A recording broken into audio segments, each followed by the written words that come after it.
स्वागत करते पहले स्वागत करेंगे शॉल और बाबा के बगीचे का ही फूल दे करके। जय देवा श्री गणेश देवा।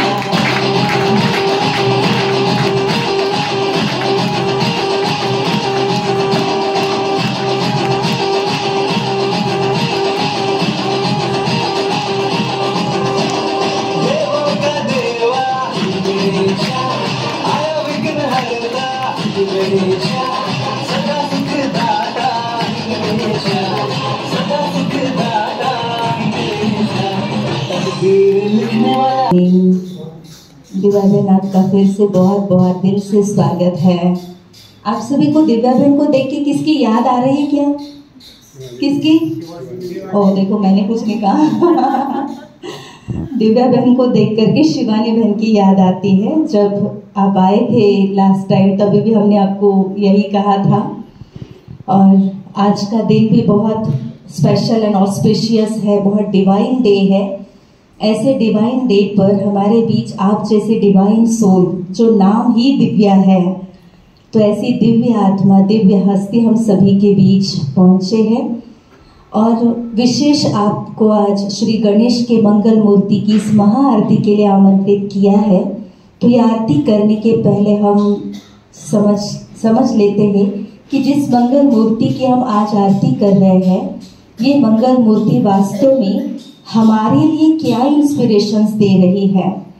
वास्तव में जिस गणेश जी के लिए कहा गया कि जिन्होंने अपने माता पिता की प्रदक्षिणा पूरी करके संपूर्ण संसार को जीत लिया, उनका जीवन चरित्र निश्चित ही संसार के हर एक व्यक्ति के लिए एक गाइड का काम कर रहा है। उनका जीवन चरित्र सबके लिए गाइड है, जिनको बुद्धि के देवता कहा गया है। तो उन्होंने अपनी शुद्ध और दिव्य बुद्धि से अनेकों ऐसे डिवाइन कार्य किए हैं। इसीलिए उन्होंने अपने जीवन में कई प्रकार की सफलताओं को पाया है। इसलिए उन्हें सफलता के देवता अर्थात सिद्धि विनायक ऐसे कहा गया है। श्री गणेश जी को हमेशा आदि बंधु तुझ मोरिया कहा गया, जिनको आदि पूजन का वरदान अपने ही पिता, क्योंकि जिन्हें शिव पुत्र के रूप में कहा गया है, तो शिव पिता के द्वारा जिन्हें प्रथम पूज्य का वरदान मिला हुआ है, तो वही उनको अक्षरों के देवता भी कहा जाता है। इसीलिए जब नई वही खाता लिखते हैं, कोई नया कार्य शुरू करते हैं, तो भी श्री गणेशाय नमः लिखते हैं, क्योंकि व्याकरण में अक्षरों को गण कहा जाता है। तो अक्षरों के देवता श्री गणेश है। इसलिए जब भी अक्षर या वही खाता शुरू करते तो श्री गणेशाय नमः लिखते हैं। आपने देखा होगा, जब भी कोई नया वाहन लेते हैं, नया घर बनाते हैं, कोई भी स्थान बनाया जाता है, तो वहाँ पर सबसे पहले श्री गणेश की मूर्ति या प्रतिमा जरूर लगाई जाती है, क्योंकि श्री गणेश जी को सभी दिशाओं के देवता कहा गया है। और जिस वाहन को आप लेकर के हर दिशा में जाते हैं, तो वो दिशा आपका निर्विघ्न बन जाए, सड़क दुर्घटनाओं से आप बच जाओ, आपके संकट टल जाए। इसलिए विघ्नहर्ता श्री गणेश की मूर्ति या प्रतिमा आपके वाहन में आप लगाते, और घरों के या अलग अलग स्थानों के एंट्रेंस में भी गणेश जी को इसी भाव से लगाया जाता है, ताकि आए हुए विघ्नों को श्री गणेश जी पहले से ही समाप्त कर दे। तो इसलिए उनको हर स्थान पर आदि स्थान दिया गया है। गणेश जी को कला के देवता कहा गया है। इसलिए कई जगह पर श्री गणेश जी को कोई ना कोई वाद्य बजाते हुए भी दिखाते हैं। तो कई ऐसी मूर्तियां हैं जिसमें श्री गणेश जी नृत्य कर रहे हैं। तो कला के भी वो देवता है। सभी गुणों की समृद्धि जिसके अंदर है, उन्हें गुणपति या गणपति ऐसे कहा गया है। तो वही श्री गणेश जी को कवियों के बुद्धि का स्वामी भी कहा गया है, अर्थात जिन्होंने जो विचारों को जन्म देते हैं। गणेश जी अपने शुद्ध बुद्धि में शुद्ध विचारों को जन्म दे करके कवियों को भी प्रेरित करके कवि का निर्माण किया हुआ है।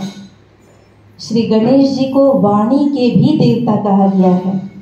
जो अपने विचारों में सत्यता और स्पष्टता रखते हैं तो उनके वाणी में भी वही सत्यता और स्पष्टता आती है।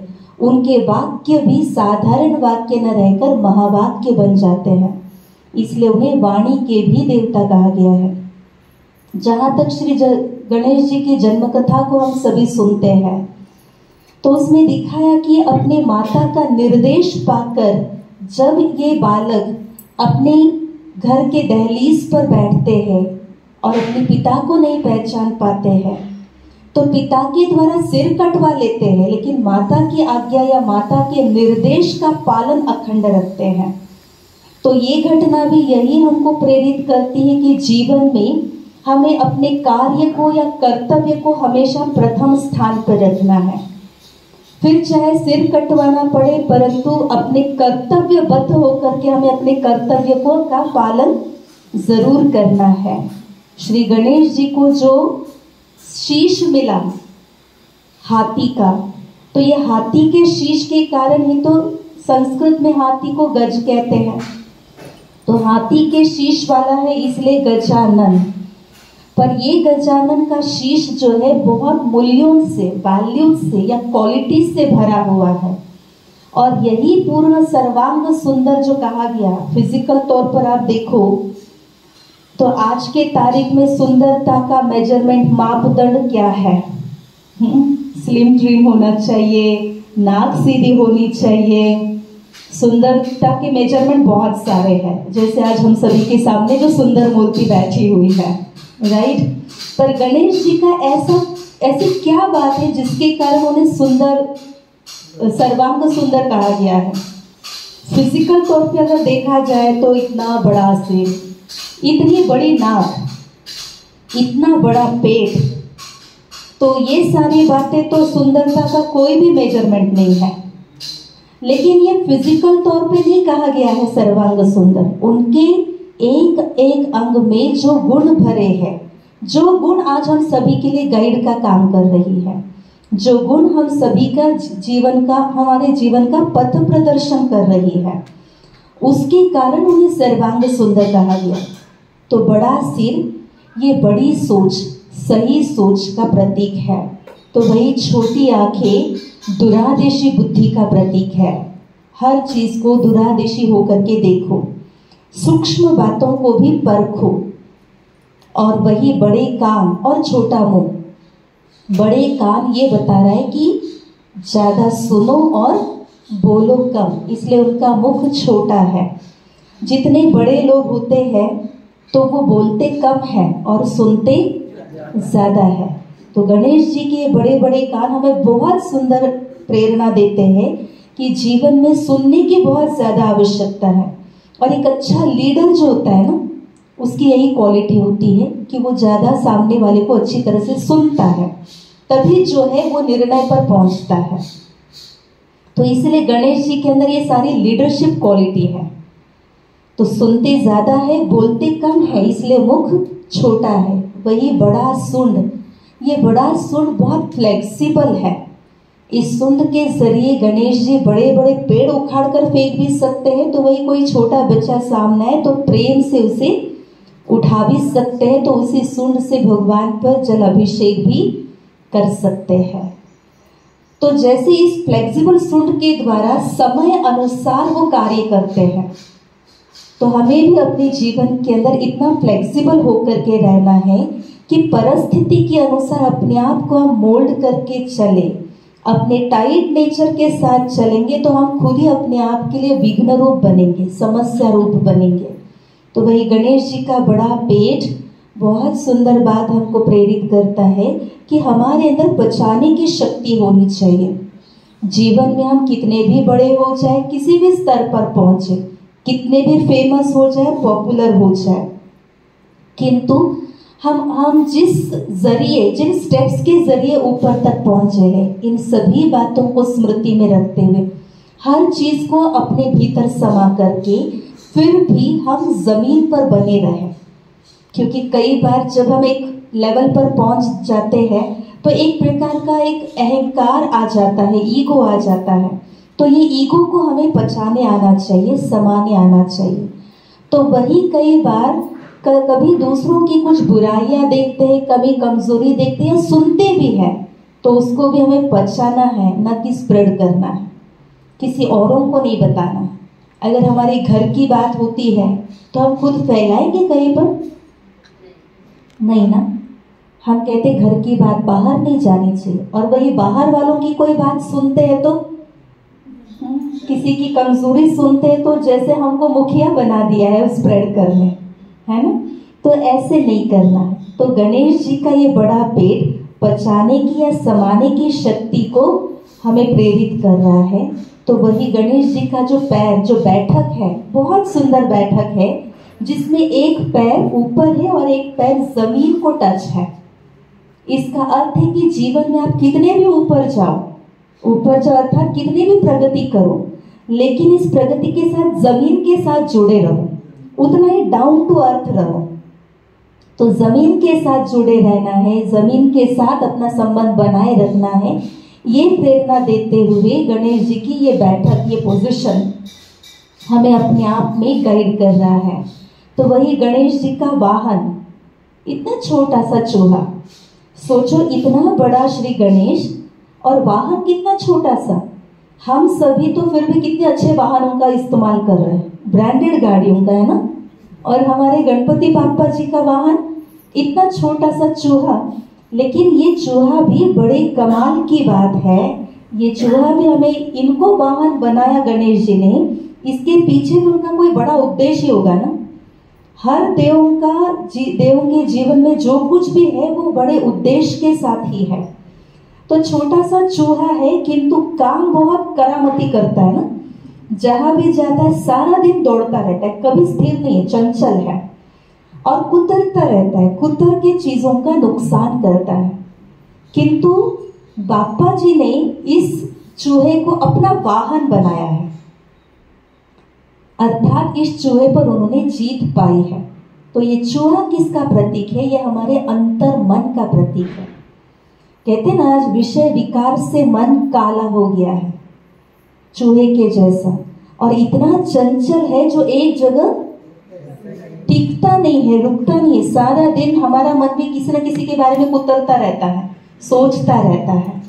अब गणेश जी ने अपने विवेक, बुद्धि से, अपने इन सारे डिवाइन क्वालिटीज के द्वारा इस मन रूपी चूहे पर जीत पाई है, इसलिए उनके पैर में उनको वाहन के रूप में दिखाया हुआ है। तो गणेश जी हमको भी यही कह रहे हैं, अपनी बुद्धि को आध्यात्मिक बुद्धि बनाते हुए, अपने सत्सद विवेक को जगाते हुए, इन सारे वैल्यूज को हम अपने में धारण कर लें। क्योंकि गणेश जी का एक नाम जो है कि सिद्धि विनायक, इसमें 3 मीनिंग है। सिद्धि माना सफलता, विनायक माना विनम्रता जिसके अंदर है। जहां पर सफलता की ऊंचाई है लेकिन उतनी ही जिनके अंदर विनम्रता है, इसलिए उनको सिद्धि विनायक कहा गया। लेकिन इस विनम्रता में भी वो एक विनम्र नायक, नायक अर्थात एक लीडर है। तो एक ऐसे विनम्र लीडर है। हमें अपने जीवन में भी हर एक अपने अपने स्थान पर एक लीडर ही तो है, लेकिन हमें अपनी लीडरशिप में, चाहे घर चलाना है, चाहे एक संस्था चलानी है, चाहे कोई एक ग्रुप, एक टीम हमें संभालना है, तो आप हर एक अपने अपने स्थान के लीडर है। लेकिन एक ऐसा लीडर बनना है जो गणेश जी के समान, तो हमें भी उसके पहले विनम्रता को, इस डिवाइन क्वालिटी को अपनाना पड़ेगा। तब हम अपने हर कार्य में सिद्धि, सफलता, सक्सेस को हासिल कर सकेंगे। तो सफलता के देवता श्री गणेश जी, उसी की निशानी, उनकी पसंदीदा मिठाई जो है वो मोदक है। मोदक बनाना इतना आसान नहीं है, उसकी बनावट या उसकी रचना ही बहुत अनोखी और अद्भुत है। अन्य मिठाइयों से भी इसकी रचना बहुत अद्भुत है। इसकी रचना इस प्रकार से है, मोदक ऐसा होता है ना, जिसमें 5 उंगलियां इकट्ठा जुड़ती हुई दिखाई है। तो ये संगठन को, एक ग्रुप को, एक परिवार को जोड़ के रखने की ताकत क्या है, और जोड़ के रखना ही ये आपकी सफलता है, इसको दर्शाने वाली ये मिठाई है। और ये बना कैसे ऐसे, उसके अंदर बहुत अच्छी मीठी चीज भरी हुई है। तो हमें एक परिवार को, एक संगठन को, एक टीम को जोड़ करके रखना है, और ये जोड़ के रखना ये हमारी सफलता है अपने आप में। तभी जीवन में एक हैप्पीनेस, पीस एंड हैप्पीनेस आ सकता है। लेकिन इसके लिए उसके अंदर एक मीठी चीज भरनी है, अर्थात हमें अपने स्वभाव को ऐसा मीठा बनाना है। तो जब स्वभाव में वो मिठास आएगा, बुद्धि को आध्यात्मिक बनाएंगे, फ्लेक्सिबिलिटी को अपना लेंगे, कम बोलेंगे और ज़्यादा सुनने का संकल्प कर लेते हैं, और हर एक की बातों को बचाना शुरू करेंगे, तो सफलता तो मिलनी ही मिलनी है। और ज़मीन के साथ जुड़ करके रहेंगे तो हर एक के दिल पर जीत पाएंगे। आज चाहे बालक है, युवक है या वृद्ध है, चाहे महिला है, चाहे भाई है, सभी के सभी श्री गणेश मंगल मूर्ति के प्रेमी हैं। तो ऐसे प्रेमियों को केवल उनको 11 दिन प्रेम दर्शाना है, उनका सम्मान करना है, यहाँ तक सीमित नहीं रखना है, किंतु उस गणपति बापा को अपने जीवन में उतारना है। फिर देखो हमारा जीवन भी इतना निर्विघ्न, विघ्न विनाशक बन करके हमारे खुद के जीवन के सफलता के द्वार खुलजा सिमसिम की तरफ खुलते जाएंगे, और जीवन के हर क्षेत्र पर हम सफलता को छूते जाएंगे। इन्हीं शुभकामनाओं के साथ आप सभी गणेश प्रेमियों को पुनः एक बार गणेशोत्सव की हार्दिक शुभकामनाएं। विशेष प्रेरणाएं, विशेष शुभभावनाएं हम डॉक्टर दिव्या जी से सुनेंगे आप सबके लिए। ओम शांति। ये मेरा सौभाग्य है कि मैं आप सभी के समक्ष हूँ। बहुत बहुत धन्यवाद कि आप सब ने बहुत अच्छे से इनकरेजमेंट किया, लक्ष्मी दीदी ने यहाँ इनवाइट किया और बहुत ही महत्वपूर्ण हमको कहानियाँ बताई। आज के लिए मैं इतना ही बोलूँगी क्योंकि गणपति बापा का दिन है, और ये प्रार्थना करूँगी कि उनकी दया दृष्टि हम सब पर बनी रहे पूरे साल, सालों साल, जन्मों जन्मों तक। ओम शांति। जो अपने आप में एक स्पीकर है, वो आज इतना शॉर्ट में इतनी सारी ब्लेसिंग्स और गुड विशेष दे दिया है, तो मुझे ऐसे लग रहा है गणेश जी सुनते ज़्यादा और बोलते कम है। उसका चाहे प्रैक्टिकल में आज दिव्या बहन ने सब कुछ सुन लिया है, गणेश जी की बातें, और कम शब्दों में अपनी शुभकामनाएं हम सभी के बीच रख दी हैं। तो अभी हम सब गणेश जी के आरती के लिए प्रस्थान करेंगे। यहाँ पर